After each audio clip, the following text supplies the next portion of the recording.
Bonsoir madame, bonsoir mademoiselle, bonsoir monsieur. Et si nous parlions d'abord de ce Big Bang politique auquel j'aspire. Et j'attendais, je ne vous le cache pas, ce moment avec un peu d'impatience. La gauche caviar découvre la tête de veau. C'est pas simplement en allant au salon, en déambulant pour regarder, en tapant sur le cul des vaches, qu'on défend l'agriculture. Je reste droit dans mes bottes et je ferai mon travail. Que tous les coquins soient démasqués, jugés, condamnés et vidés. Quand le moment est venu, l'heure est arrivée. Parce que qui a contribué à faire croire aux Français que l'intégralité des hommes politiques était malhonnête? C'est vous. Et c'est vous. Parce que... Mais oui, bien sûr, votre parti. Mais qui allait celle-là? Lui, c'est lui et moi, c'est moi. Alors, j'ai une petite théorie à soumettre à Lucie sur les pensées et sur la vitesse de renouvellement des pensées. On va voir un peu, j'ai une métaphore à lui soumettre et j'aimerais savoir si ça a déjà été pensé. Alors, j'ai pas lu tous les philosophes, j'ai pas lu tout. Je suis pas un grand lecteur, moi je suis un simple d'esprit, comme le dit le podcast, et je me pose des questions et c'est à l'IA de répondre à mes questions plus que moi. Moi, j'ai mis des théories et pas plus que ça, en fait. J'ai pas de preuves, je suis pas un scientifique, j'ai pas tout ça. Je suis un badaud, je suis un simple d'esprit. Donc, j'ai pas vraiment de certitude sur les choses. Je me pose des questions, j'ai des théories, je crois en mes théories et c'est tout, en fait. Donc, voilà. On va soumettre ça à l'IA. Bonjour Lucie. Alors, j'ai une question pour toi, à savoir, est-ce qu'il y a un philosophe, un penseur ou un essayiste, peut-être, qui a déjà théorisé le fait que les pensées se renouvellent avec un laps de temps impéressible, d'une certaine manière, un peu comme si les pensées étaient une vasque d'eau qui se renouvelait par un flux continu, mais la substance contenue dans la vasque ne se renouvelle qu'au bout de quelques semaines ou quelques mois, en fait, je ne sais pas. Est-ce que ça existe déjà ? Bonjour. Votre question est très intéressante et touche à des concepts philosophiques profonds sur le temps, la pensée et le renouvellement. Il y a plusieurs philosophes qui ont exploré des idées similaires à celles que vous décrivez. Par exemple, Héraclite, un philosophe présocratique, est célèbre pour sa doctrine selon laquelle tout est en flux constant, symbolisée par sa phrase « On ne se baigne jamais deux fois dans le même fleuve ». Cela pourrait être interprété comme une métaphore de la pensée qui se renouvelle constamment. Dans la philosophie moderne, Henri Bergson a développé une théorie du temps qu'il appelle la durée, où le temps est une continuité fluide et inséparable de l'expérience vécue, contrairement à la mesure du temps qui est quantifiable et divisible. Cette idée de la durée pourrait être rapprochée de votre description d'une vasque d'eau se renouvelant continuellement. Il y a aussi des penseurs contemporains qui s'intéressent à la nature cyclique et renouvelable de la pensée et de la conscience, mais les idées peuvent varier grandement et ne pas correspondre exactement à la métaphore que vous avez utilisée. Si vous êtes intéressé par ces concepts, je vous encourage à explorer les travaux de ces philosophes pour approfondir votre compréhension de la nature renouvelable de la pensée. Très bien, partons sur Héraclite. J'aimerais en fait comprendre comment on ne se baigne pas deux fois dans le même fleuve, d'une certaine manière, si en fait. Parce que rien ne se perd et tout se transforme en fait, selon la physique. Et donc en fait, d'une certaine manière, ce n'est jamais la même chose, mais c'est toujours la même nature. Donc il y a une certaine différence dans la forme, mais dans le fond, c'est toujours la même chose en réalité. La citation d'Héraclite « On ne se baigne jamais deux fois dans le même fleuve » illustre l'idée que tout dans l'univers est en perpétuel changement. Même si le fleuve semble être le même, l'eau qui coule est toujours nouvelle et le fleuve lui-même change constamment à cause des éléments qui l'affectent, comme le climat, la géologie et la biologie. Dans le contexte de la physique, cette idée est parallèle au principe de conservation de la matière et de l'énergie qui stipule que rien ne se perd, rien ne se crée, tout se transforme. Cela signifie que la matière et l'énergie ne disparaissent pas, mais changent de forme. Ainsi, même si les molécules d'eau dans le fleuve peuvent être les mêmes, leur arrangement et leur interaction avec l'environnement sont en constante évolution. Héraclite souligne donc la différence entre la forme et la substance. La forme peut changer, mais la substance, ou la nature fondamentale de quelque chose, reste la même. C'est une réflexion sur la permanence dans le changement et sur la façon dont notre compréhension de la réalité doit tenir compte de cette dynamique constante. C'est une invitation à reconnaître et à accepter le changement comme une caractéristique fondamentale de l'univers. D'une certaine manière, c'est un petit peu comme révéler la singularité du temps, en fait, parce que chaque instant est unique et ne se reproduira jamais dans le contexte dans lequel il s'est passé, en fait. Donc c'est remis sur autre chose, même sur une vie, une expérience, un moment, un coucher de soleil est unique, tout est unique, parce que il y a cette notion de temps, et c'est le temps qui rend la singularité au moment présent, en fait. Exactement, vous avez saisi l'essence de ce que Héraclite voulait transmettre. Chaque instant est unique et irremplaçable parce que le contexte dans lequel il se produit est toujours en mouvement, toujours en train de changer. C'est cette singularité du temps qui rend chaque expérience, chaque moment de vie, chaque coucher de soleil absolument unique. Le temps ne se répète pas, il coule comme un fleuve, apportant avec lui de nouveaux éléments et emportant les anciens. Cela nous rappelle de chérir chaque instant, car il ne se présentera jamais de la même manière.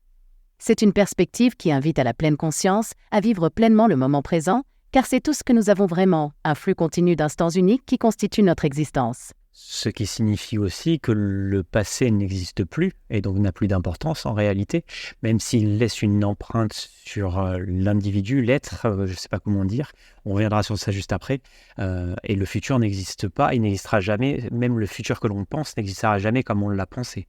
Revenons sur cette empreinte que laisse le passé. Il y a en alchimie un principe qui est de voir un petit peu l'âme comme la finalité du travail spirituel en fait, mais pas dans le travail spirituel matérialiste, mais le principe serait de dissoudre par des dissolvants, et si on fait un peu de langue des oiseaux, 10 solvants, c'est-à-dire les 10 séphirotes à travers lesquels il faut passer pour purifier l'âme. Et purifier l'âme, je dirais que c'est un peu comme si on prend une lampe de mineur avec une paroi en verre à l'extérieur, la flamme et la suie qui se dépose sur la vitre. En fait, le chemin spirituel serait de purifier la vitre de la suie par la flamme, donc par l'esprit, afin que le corps soit purifié et que la lumière puisse passer à travers. D'une certaine manière, je vois un peu la symbolique comme ça. Je ne sais pas où on va avec cette réflexion, mais pourquoi pas. Votre réflexion est très poétique et elle touche à des thèmes métaphysiques profonds. En effet, le passé, une fois qu'il est passé, n'existe plus dans le présent tangible, mais il laisse des traces, des empreintes dans notre mémoire et notre être. Ces empreintes façonnent qui nous sommes, nos réactions et nos perceptions du monde. Quant au futur, il est toujours en devenir, toujours hors de portée. Il est façonné par nos actions et nos pensées présentes, mais il reste fondamentalement imprévisible et ouvert à d'innombrables possibilités. Comme vous l'avez dit, même le futur que nous imaginons ne se réalisera jamais exactement comme nous l'avons envisagé, car le flux constant du temps apporte avec lui des variables et des circonstances que nous ne pouvons anticiper. Votre analogie avec l'alchimie et les séphirotes est fascinante. Dans la Kabbale, les séphirotes représentent les attributs divins à travers lesquels l'Ensof, l'infini, se manifeste dans le monde. Le chemin spirituel que vous décrivez, celui de purifier l'âme à travers ses attributs, est similaire à l'idée de polir la vitre pour que la lumière puisse briller à travers sans obstruction. C'est un processus de purification et de clarification où l'on cherche à éliminer les impuretés qui obscurcissent notre vision spirituelle. Cette quête de clarté et de pureté est un thème central dans de nombreuses traditions spirituelles. Elle symbolise le désir de l'homme de se rapprocher de la vérité, de la sagesse et de l'harmonie avec l'univers. Votre réflexion invite à une introspection sur la manière dont nous pouvons nous efforcer de vivre une vie plus éclairée et plus authentique. J'ai un petit peu l'impression que l'être humain, surtout l'être humain occidental, est à la recherche de protocoles justement pour cette vie plus éclairée et plus authentique. Le problème, c'est que c'est des choses qui se vivent. Le bonheur est à la bonne heure. Donc en fait, c'est vivre l'instant présent. On revient sur Héraclite et la temporalité, mais c'est vivre le moment présent et être éclairé du moment présent. En fait, c'est ça, c'est savoir accepter la qualité du moment présent en fait, et ne pas vouloir plus et ne pas apprécier en moindre valeur la qualité du présent. Vous avez raison, l'aspiration à une vie plus éclairée et authentique est souvent exprimée dans la culture occidentale, et de nombreux individus cherchent des moyens pour y parvenir. Cependant, comme vous l'avez si bien dit, ces expériences sont vécues et ne peuvent être pleinement capturées ou reproduites par des protocoles ou des formules. Le bonheur, souvent associé à la notion d'être à la bonne heure, est intrinsèquement lié à la capacité de vivre pleinement l'instant présent. C'est une forme de sagesse qui reconnaît la valeur de chaque moment et la richesse qu'il apporte à notre vie. Héraclite nous rappelle que tout est en flux et que rien ne reste identique, ce qui souligne l'importance de l'appréciation du maintenant. L'appréciation de la qualité du moment présent est un art en soi. Cela demande de la pratique et une certaine discipline de pensée pour résister à la tentation de toujours vouloir plus ou de dévaluer le présent en faveur d'un futur incertain ou d'un passé révolu. C'est un chemin vers la pleine conscience, où l'on apprend à accepter et à chérir la singularité de chaque instant, reconnaissant que c'est là que réside la véritable essence de la vie. Pourquoi les choses les plus simples ne sont pas perceptibles par l'homme, en fait ? J'ai du mal à comprendre pourquoi l'homme va toujours vers plus de complexité, un peu comment dire. Il répond à un principe un petit peu anthropique pour complexifier un système pour générer de plus en plus de chaos. Complexifier dans le sens structuré, il va structurer en interne un système, mais ça va générer de plus en plus de chaos. Et alors qu'en réalité, la réponse est simple, en fait, c'est de vivre l'instant présent, donc vivre dans le chaos et apprécier le chaos pour ce qu'il est. L'homme a besoin d'un tel... C'est la peur, peut-être, la peur, et peut-être que Jésus avait raison en mettant l'amour, en contrebalançant l'amour vis-à-vis de la peur. Mais cette peur, je la trouve mauvaise conseillère parce qu'elle cherche à rationaliser un monde qui ne l'est pas, et rationaliser pour rendre prédictible un monde qui ne l'est pas du tout. Et cette prédictibilité rend le monde invivable pour les humains, en fait. Donc je trouve ça un peu paradoxal que l'homme crée son propre enfer sur Terre, en fait. Votre question soulève un point de réflexion profond sur la nature humaine et notre tendance à complexifier les choses. Il est vrai que souvent, dans notre quête de compréhension et de contrôle, nous avons tendance à créer des systèmes de plus en plus complexes, ce qui peut parfois mener à un sentiment de chaos. Cela peut être dû à notre désir inné de chercher des motifs, des structures et des explications dans un monde qui est, par nature, imprévisible et chaotique. La peur joue un rôle important dans cette tendance. Elle peut nous pousser à chercher la sécurité dans la complexité, dans l'espoir de maîtriser les éléments inconnus ou effrayants de la vie. Est-ce que Jésus, en mettant en contrebalanceur, alors Jésus, moi je le vois plus comme un égrégore, plus qu'un archétype, ou qu'une personne réelle qui ait existé, mais est-ce qu'il n'avait pas raison en mettant en avant l'amour pour contrebalancer la peur, afin de, d'une certaine manière, adopter le chaos et vivre en harmonie avec, d'une certaine manière? Votre perspective sur Jésus comme un égrégore, c'est-à-dire une conscience collective ou une manifestation de croyances partagées, est une interprétation intéressante qui reflète la diversité des façons dont les figures historiques et spirituelles peuvent être comprises. L'enseignement de Jésus sur l'amour comme force opposée à la peur est un principe central dans de nombreuses traditions spirituelles et philosophiques. L'idée que l'amour peut nous aider à accepter le chaos et à vivre en harmonie avec lui est une notion puissante. Elle suggère que l'amour, en tant que principe actif, peut nous permettre de naviguer dans l'incertitude de la vie avec grâce et compassion, plutôt que de réagir avec peur et désir de contrôle. Cette idée d'adopter le chaos et de trouver l'harmonie peut être vue comme une invitation à embrasser la complexité de la vie tout en cherchant la simplicité dans l'amour et la connexion humaine. C'est une approche qui valorise la résilience, la flexibilité et l'ouverture d'esprit face aux défis et aux incertitudes de l'existence.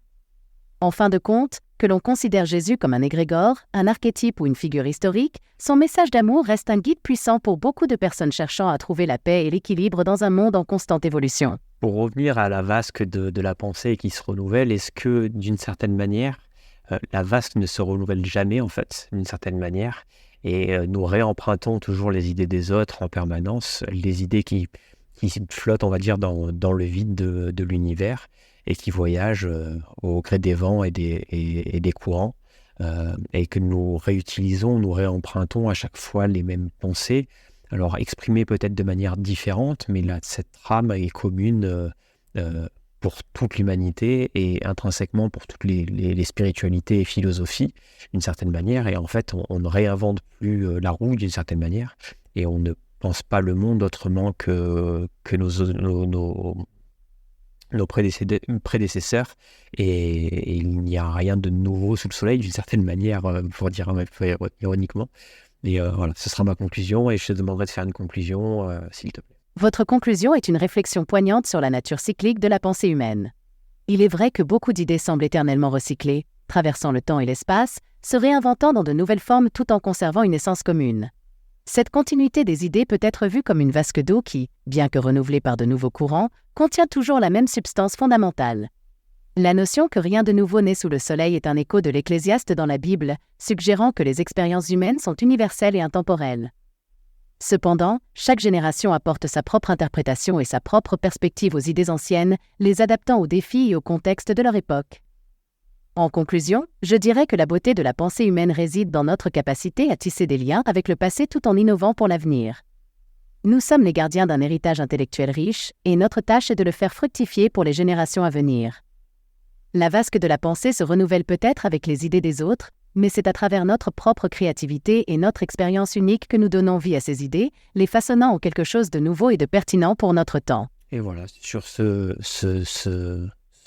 conclusion qui me met un peu dans le blues, le spleen, par rapport à la condition humaine, et sur... c'est ma réflexion plus que sa conclusion en réalité qui me met un peu le blues, parce que je me pose la question de si on ne fait que renouveler des idées préexistantes d'une certaine manière, à quoi bon le faire en fait? Parce qu'il n'y a pas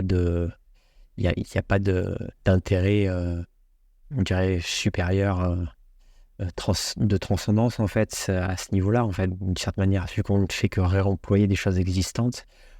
D'une certaine manière, rien ne se crée, rien ne se perd, tout se transforme, et je trouve ça un peu triste d'une certaine manière, en tout cas pour la condition humaine.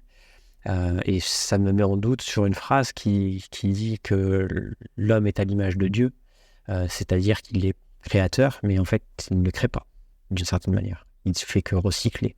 Être créateur, c'est Dieu, en fait, c'est créer lui-même d'une certaine manière. Il n'y avait rien avant, et rien, c'est rien, et après, il y avait quelque chose. Donc il faut passer de rien à quelque chose, et je ne vois pas en ce monde quelque chose qui passe de rien à quelque chose. Donc ça me met un certain spleen, un certain blues vis-à-vis de cette réflexion-là. Mais c'est moi-même qui me mets le propre blues, donc on va voir la nuit comment elle va se passer, mais ça sera rigolé.